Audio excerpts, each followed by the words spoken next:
Want to thank all of our sponsors because without this, it couldn't have been possible. So thank you to Riverside Medical Clinic for always supporting us, Citrus Place, Estancia del Sol, Advanced Oncology, Altura Credit Union, Union Bank, City of Riverside, Kaiser Permanente, Riverside County Supervisor Karen Spiegel from District 2, IHP, Riverside County Supervisor Kevin Jeffries from District 1, and of course, the Southern California News Group. And I also would like to give a big thank you to our venue sponsors, CBU College of Social and Behavioral Sciences. So let's get started. Today I'm honored in presenting Ann M. Ortega Long. Annie has worked in the field of public health and community education over 16 years. Having worked with diverse communities in Los Angeles, San Bernardino, and Riverside counties, she has expertise in delivering both evidence-based classroom curricula and design and delivery of innovative education programs. She has provided services in English and Spanish related to kinship care, alcohol and other drug prevention, mental health, anti-bias education, and bullying prevention. As the Director for Education Programming of the ADL Western Division, Annie directs all aspects of the A World of Difference Institute by marketing, designing, and coordinating training programs for educational anti-bias training programs and initiatives, as well as recruiting, training, and supervising a cadre of trainers.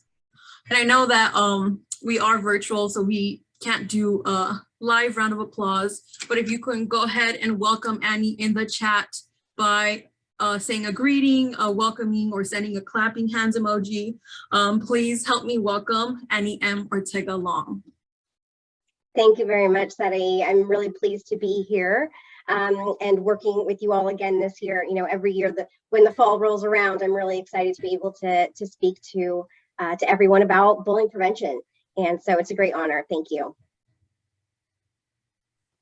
So with that, I'm going to go ahead and share my screen and talk to you a little bit about, what we do as anti-bias educators and what the connection is between bias and bullying.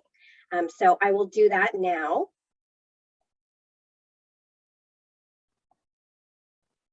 All right, so to tell you a little bit about the organization, Anti-Defamation League, ADL, and the topics that we're going to be discussing today, which is bias, bullying, and how to respond.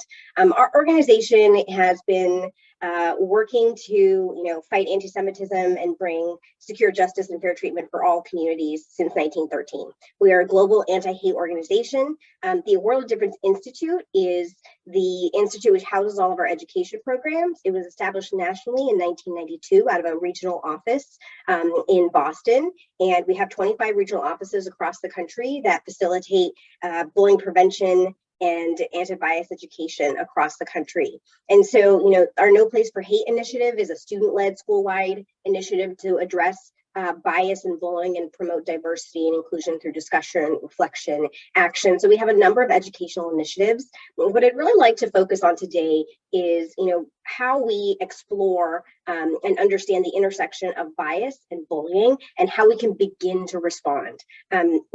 This is a topic near and dear to my heart, and of course, I could spend all day with you folks on Zoom talking about it. But we have, a time today to just explore these concepts, how they relate to one another, and how we begin to, unravel how we can respond in the face of identity-based bullying. So, what we know is that every day students are targeted on the basis of their race, religion, social class, sexual orientation, or other aspects of identity. This is the heart of bias. And what we know is that bias is universal. We all have bias, and I'll talk a little bit more about the definition for bias, but what we're going to explore today is really identity, how that relates to bias, the intersection between bias and bullying, and how to respond. And I'll start by saying that what we know is that all students, in order to thrive, in order to learn, they need to be in classroom environments where they feel accepted, included, respected. What we know to be true as well is that when we see incidents of bullying occurring, much of the time, it is focused on an aspect of identity and based in bias about that person's identity. So this is the connection between bias and bullying. When we see incidents of bullying and we analyze case studies, or we hear about bullying incidents at schools, what we can usually identify is that there is some basis in identity. So we refer to bullying, much of the time as identity-based bullying. So that's the intersection. So to delve into this topic a little bit more, I just want to give a really brief definition of, what bias is and what we mean when we're talking about bias specifically. Bias is, simply a preference for or against an individual or group that interferes with impartial judgment. So what does that mean? Being that we're in the Los Angeles area, I often share some of my own bias. I might say, and folks that know me might say, that I have a bias towards, so a positive bias towards the blue and gold. And some might argue that I have a negative bias against the cardinal and gold. So for those of you that are familiar with what I'm referring to, I'm talking about school colors. I'm talking about Bruins versus Trojans. These are two, distinct groups of schools and different ways that people identify. I happen to be a Bruin, and I may have some preconceived notions and some biases against those that would be of the Trojan family, right? So this is a preference that I have and a bias against based on my own, experiences, based on my own lived experience, based on what sort of I have been surrounded by. So in a sense, the bias that we all hold is sort of this conglomeration of this fog that we've all been breathing in unbeknownst to us in the society around us, in the communities around us, in our upbringings, in messages that we've received throughout our lifetime. So in this way, bias is universal. We recognize that we all have bias, to some extent. We have preferences for and preferences against things. Now, the challenge when we, need to address bias is when that bias is having negative impact on people, on individuals, on communities, right? And so, to dive in even further and analyzing why it is important that we address bias and address the bias that may be motivating bullying behavior, I'm going to focus a little bit more on, what it means to define someone's identity. So I'm going to ask for your participation a bit in the chat, and I've got my chat open, so I'd like to see some interaction and folks sharing, their thoughts in relation to a couple of questions. So if, let's say, that you had joined this webinar and before, I had even begun to speak or opened up my PowerPoint presentation, you were called out and you couldn't attend, this afternoon session. And someone later said, oh, well, what did the presenter, the facilitator, the person speaking at this, conference, what were they like? What would you say? And keep in mind, this is before I have opened my mouth, before you've heard any words, before you even know anything about me, haven't heard my bio. What might you say in response to that question? And I want to say, feel free to share whatever might come to mind. I've done this activity, I've facilitated this activity time and time again. I've heard it all, and this is an important exercise in understanding how we define identity and what we look at as diversity of identity. So I invite everyone to share in the chat. How would you respond to that question? What did the presenter look like, or what were they like? They said, tell me about this presenter. What would you say? Latina, Hispanic woman, she, picking up on pronouns in my name, a female educator. Yes. Anything else? Anything else you might guess about me? Well-groomed. Now, articulate, you might guess articulate based on appearance, but keep in mind, I haven't spoken yet at this point. Thank you. It's not often that people respond with beautiful presenter. I appreciate that. Friendly, right? There was a smile on my face. And I can tell you after doing Zoom trainings, the cheeks hurt because you're smiling and you want to engage and be positive. Anything else? Professional, yes. Anything else that you might have used, words that you would use to describe what your presenter is like? Well-spoken could be one, right? Making the assumption that I'm going to be well-spoken because I'm a presenter. Middle-aged, thank you. Anything else? Anything else that we might guess about a person's identity simply based on what we see? Minority status. Professional, thank you. So I want us to look at the concept of identity as an iceberg.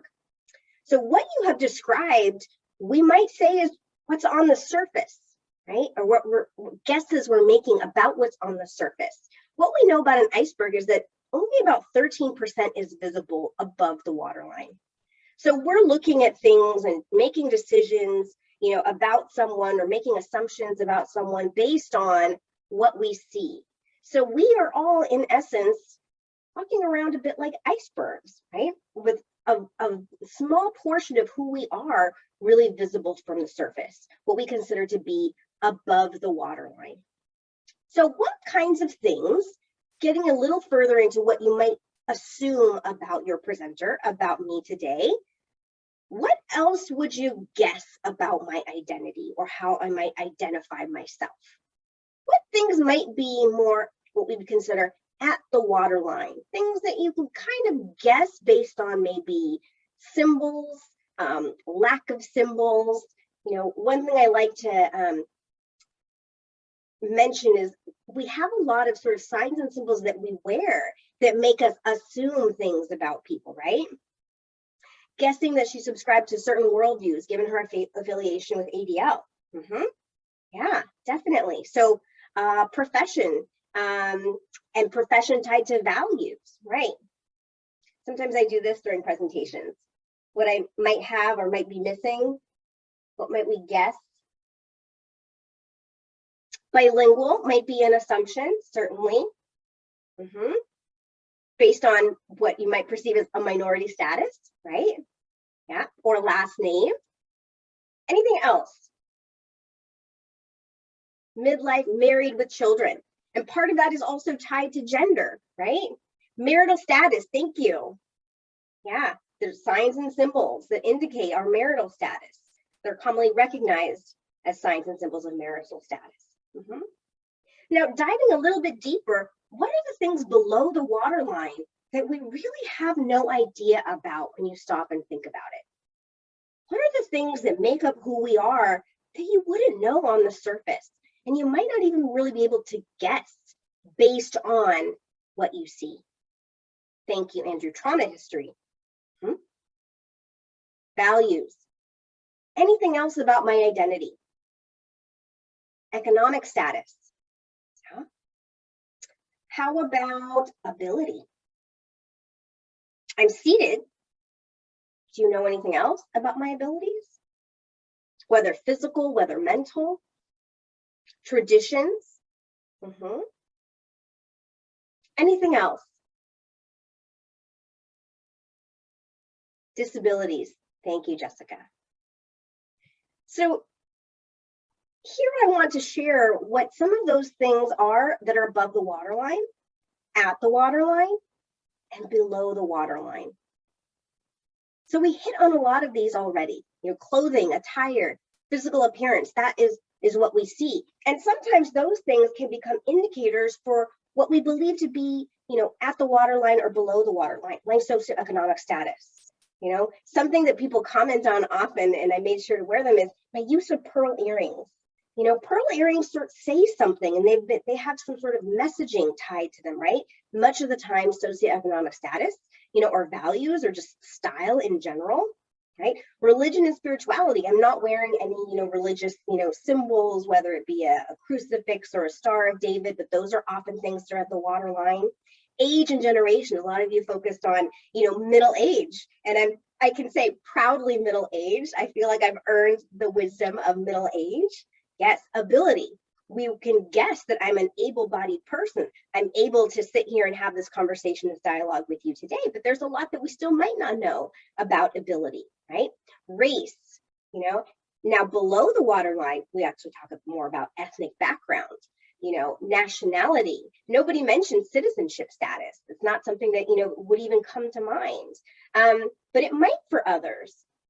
Language, someone mentioned, the possibility that I might be bilingual. Education, when you think about, professional status. Nobody mentioned sexual orientation. Some people focused on the fact that I might be married and have children, but not to who, like who my partner might be, geographic origins, family roles. So these are all things that are, considered below the waterline because we don't know. So again, if we can relate the concept of identity to the concept of an iceberg, and there is a mini lesson on ADL's website that, is really intended for educators to walk through these kinds of understandings and to dive deeper into what identity and diversity within identity means. There are many of these things that we're unaware of or we don't often think about. I've spoken with a lot of educators, and we do professional development for educators. One of the, things that comes up is that much of the time they don't think about class. They don't think about socioeconomics in relation to their students. That has changed somewhat with the pandemic.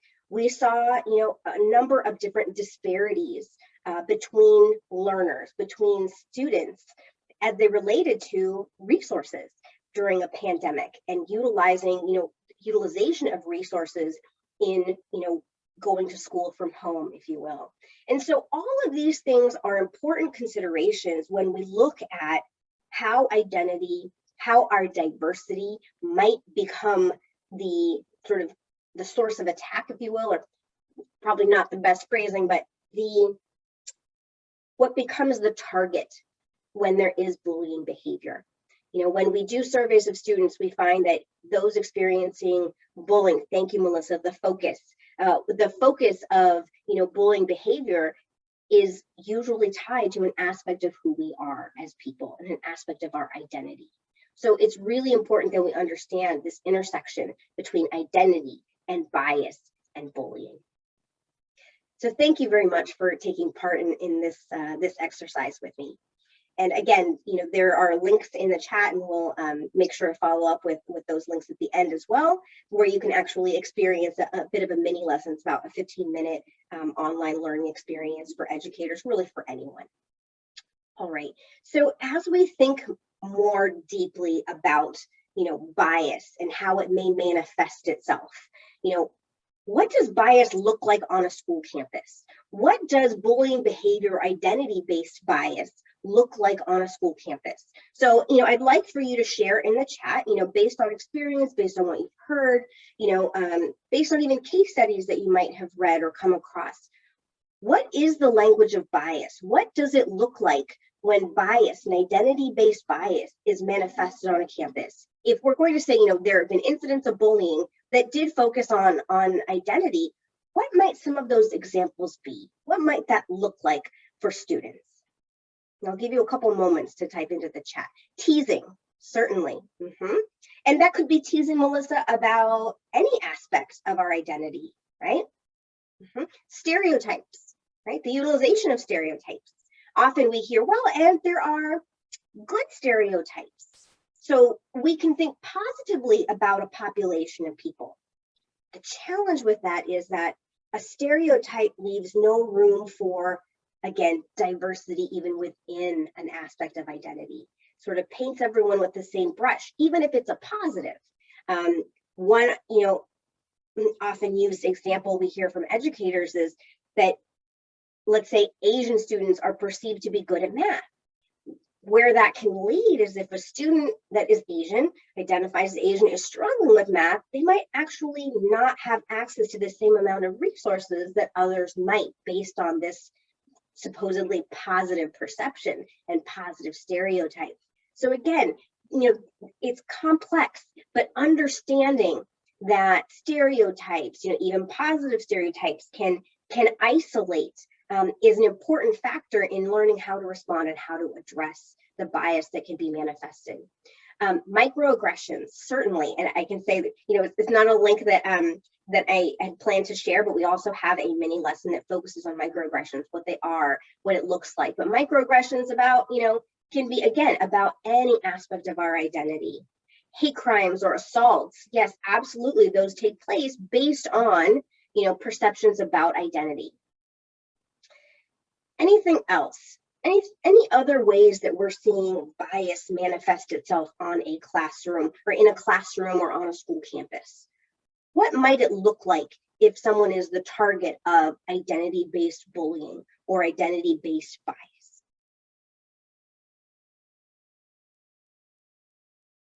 I'll give folks a couple more moments to type into the chat. Isolation. Yes. Social isolation. Mhm.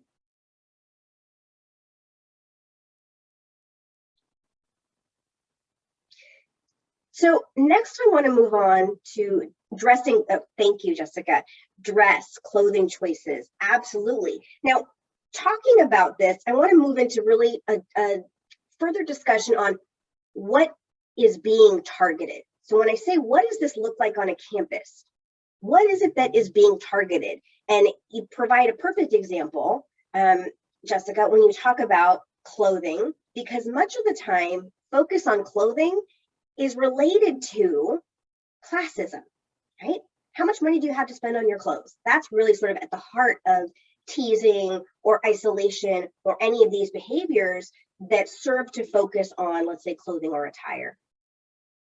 Certain expectations placed on students, Joe. Can you talk a little bit more about what that means? Like, what kinds of expectations are we talking about and tied to what aspect of identity? Not getting invited to participate based on perceived physical capabilities. Yes, right? So those are examples of ableism.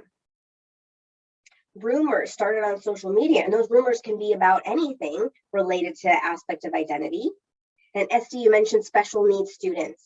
Yes, so focusing on, again, ability. What are some other aspects of identity that may be targeted in specific ways?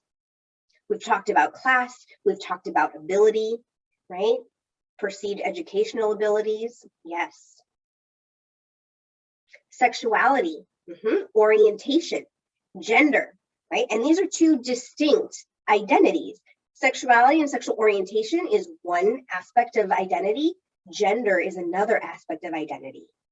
Race, yes, right? These are all aspects of who we are that can be targeted when we have identity-based incidents, identity-based harassment, identity-based bullying. So as we talk further, it's important to understand why it is that we need to address these things in the first place. We often hear in the face of bullying, well, it's a part of life, and it's a part that we all go through, and luckily we all survive. So it's a cruel, harsh world out there, but this is a lot of language that we hear around bullying and thinking about how we respond to bullying. So with the ADL, one thing that we want to make really clear and that we understand about bias is that it usually starts in one place and it escalates. So I want to review a case study, a short case study with you folks, and I do want to include a disclaimer.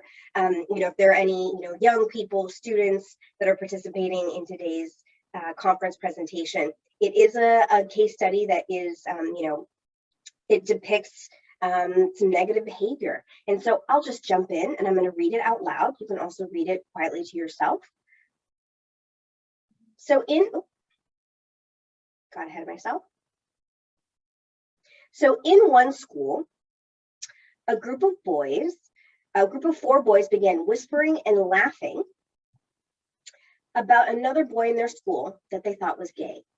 They began making comments when they walked by him in the hall. Soon, they started calling the boy insulting anti-gay slurs. By the end of the month, they had taken their harassment to another level, tripping him when he walked by and pushing him into a locker while they yelled slurs. Sometime during the next month, they increased the seriousness of their conduct. They surrounded him, and 2 boys held his arms while the others hit and kicked him. Eventually, one of the boys threatened to bring his father's gun to school the next day to kill the boy. At this point, another student overheard the threat, and police were notified. So this is a real-life case study, and what this illustrates is an escalation from what began as whispering and laughter to slurs and ultimately threats. So threats of bodily harm, threats of killing the student. So what we know is that there needs to be intervention early when we see cases like this. This really speaks to the importance of early intervention and really focusing on changing the culture and climate for our young people to one of allyship. So one of the tools that we at ADL like to use to really understand and explore further the impacts of, addressing the need to address these incidents early is what we call the pyramid of hate. So the pyramid of hate is a tool that we use to describe the escalation of events that may begin with simply biased attitudes. Now, this relates to, what we talked about in the beginning, that bias is universal, that we all have thoughts, based in bias that we have learned, that we have come across throughout our lived experience, and then have sort of become ingrained in our thought process. So this is the stereotyping that we discussed earlier, a fear of differences, justifying bias based on, your own sort of, your own worldview, seeking out like-minded people, to confirm one's own existing beliefs. We're all guilty of this to a certain extent. I know that in my life, I have, surrounded myself with diverse groups of people with diverse thoughts, diverse belief systems.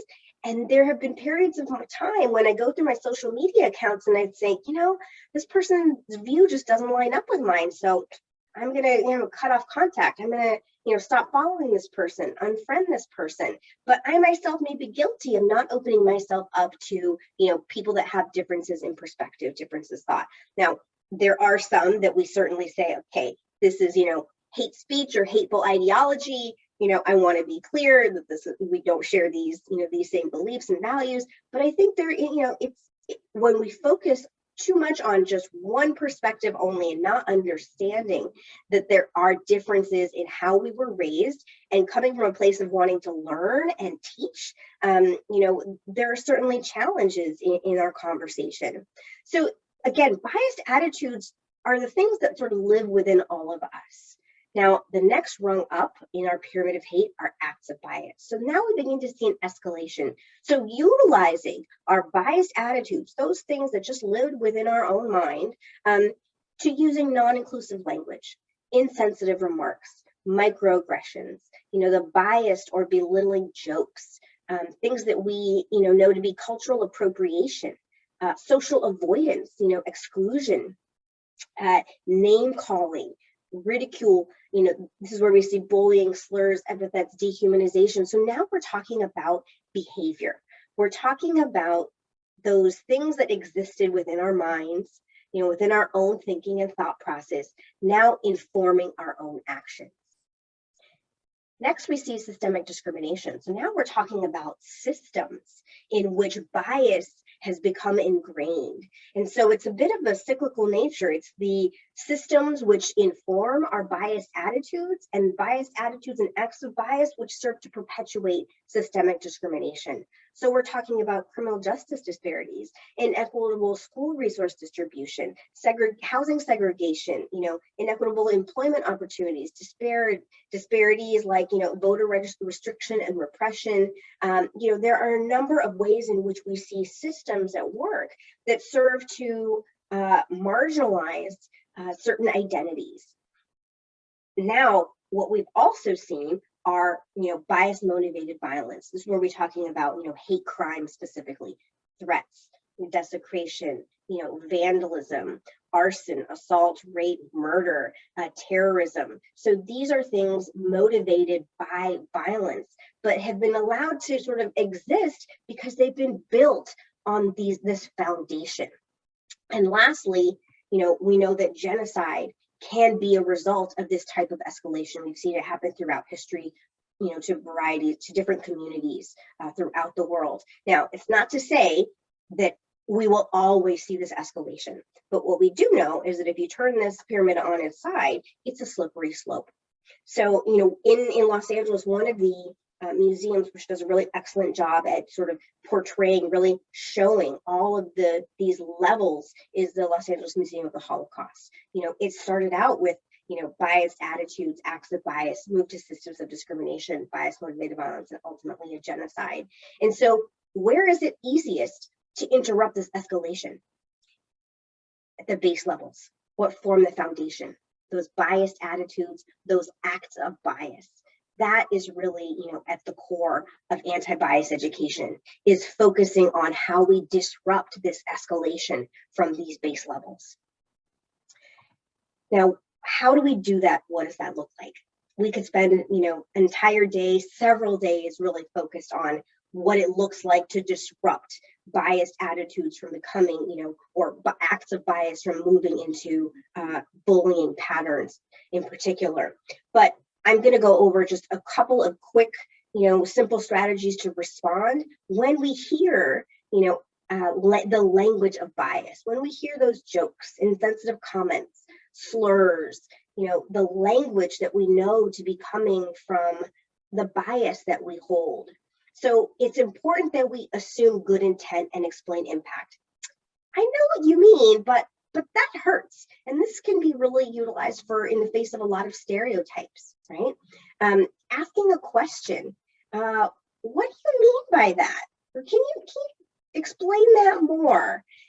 Often when we talk to students about this work and they share that it's jokes and it's commentary, of a comedic nature that is where they see and feel bias coming out, part of this response can be, I don't get the joke.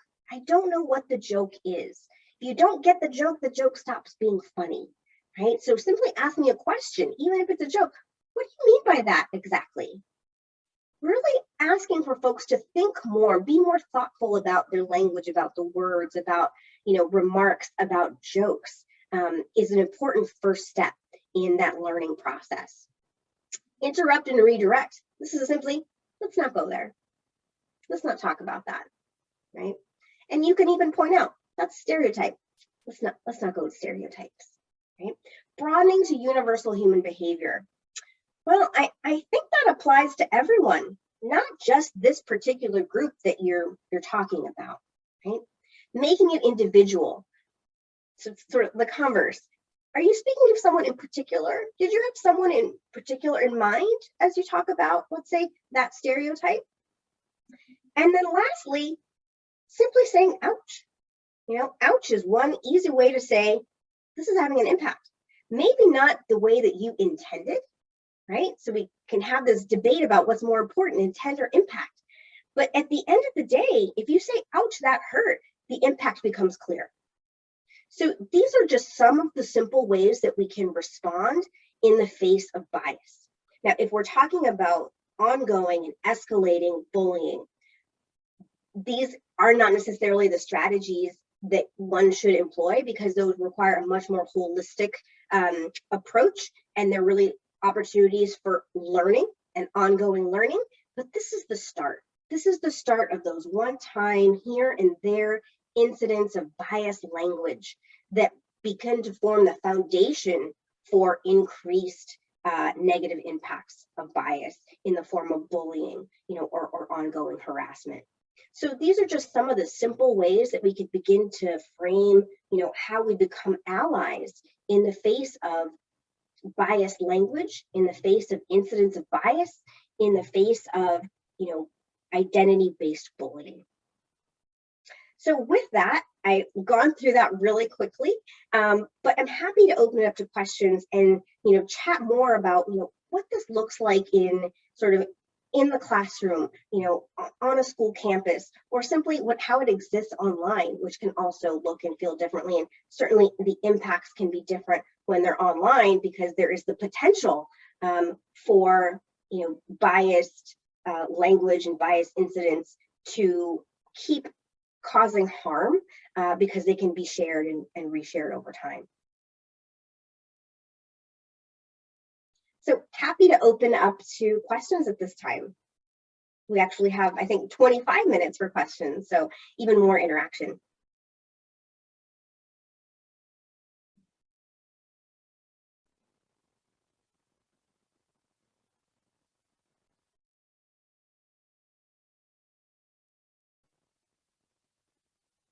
Any questions coming through in the Q&A at this point?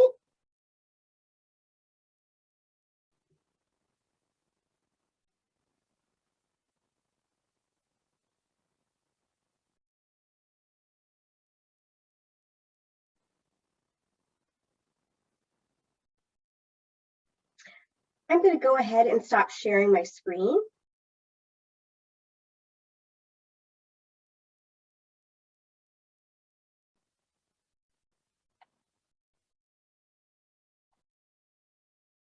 Thank you.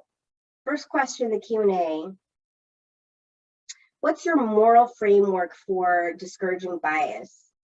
This is a really good question. Can you talk a little bit more about what you mean when you say moral framework for discouraging bias? I really want to make sure I address the question in the way that you intend.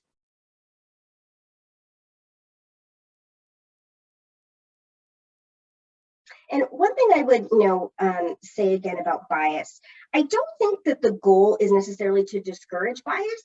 The goal of anti-bias education is to understand bias and challenge bias, which can harm individuals, if that makes sense.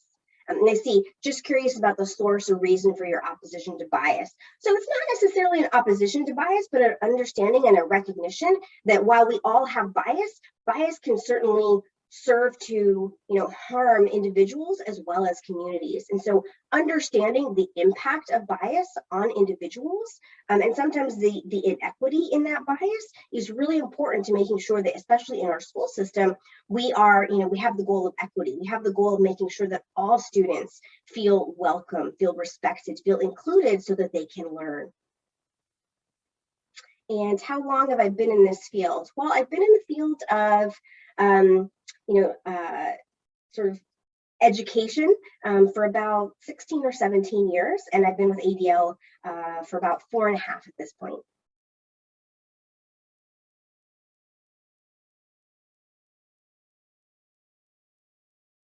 Any other questions?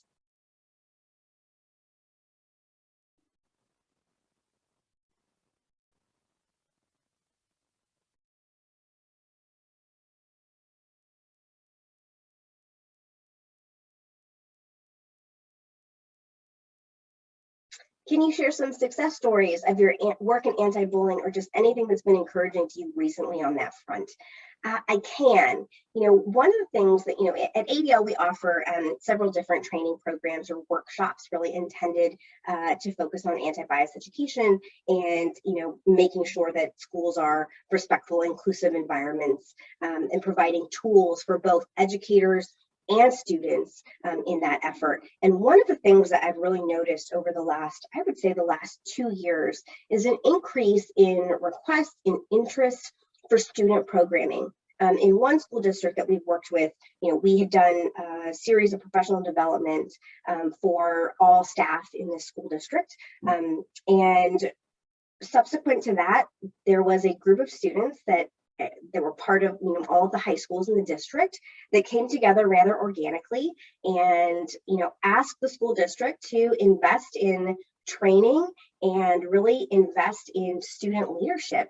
So what we've been seeing a lot more are students saying, to their teachers, to educators, to school district administrators, we're doing this work already. So the work that we've talked about today, addressing bias, addressing our own work towards respectful and inclusive environments, using inclusive language, really making sure that we are focusing on the evolving language of diversity. Students are doing this work on their own, utilizing resources that they find available and saying, I want to do more. I want to make positive impacts in our school. I want to focus on positive school climate, making sure that all of my classmates feel heard, feel included, so that they can learn, so that they can achieve academically, so that all their needs are met. So we have students that are saying, I want to do this work. I want to continue to do this work. I want to take a part in this work.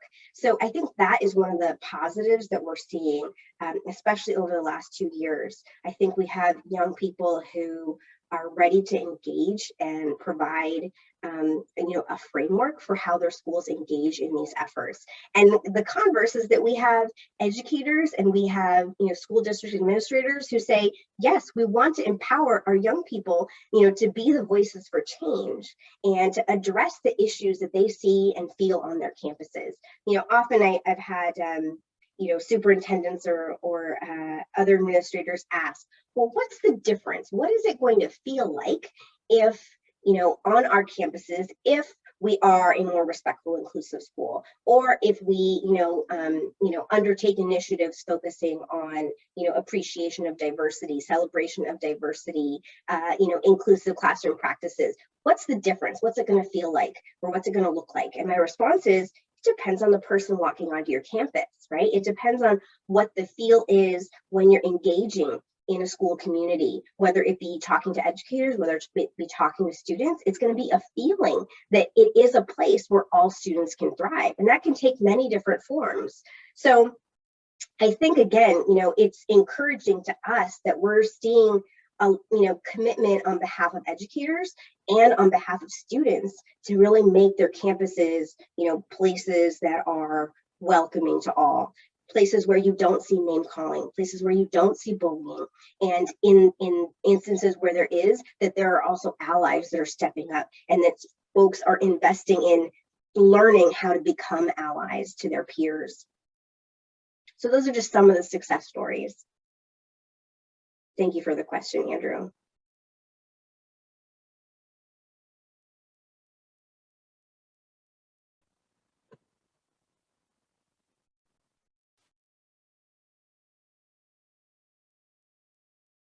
Any other questions?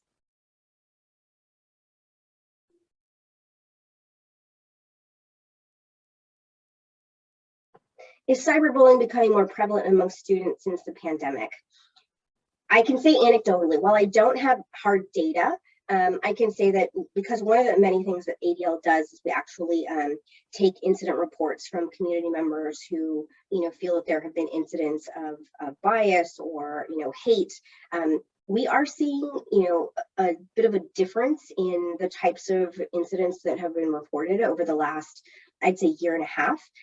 In this sort of remote learning environment, we are finding that students and their families are reporting, harassment or, incidents of bullying, incidents of harassment that relate to, what's happening online. So, incidents of, inappropriate language, images being sent, to students, everywhere from, high school to elementary age.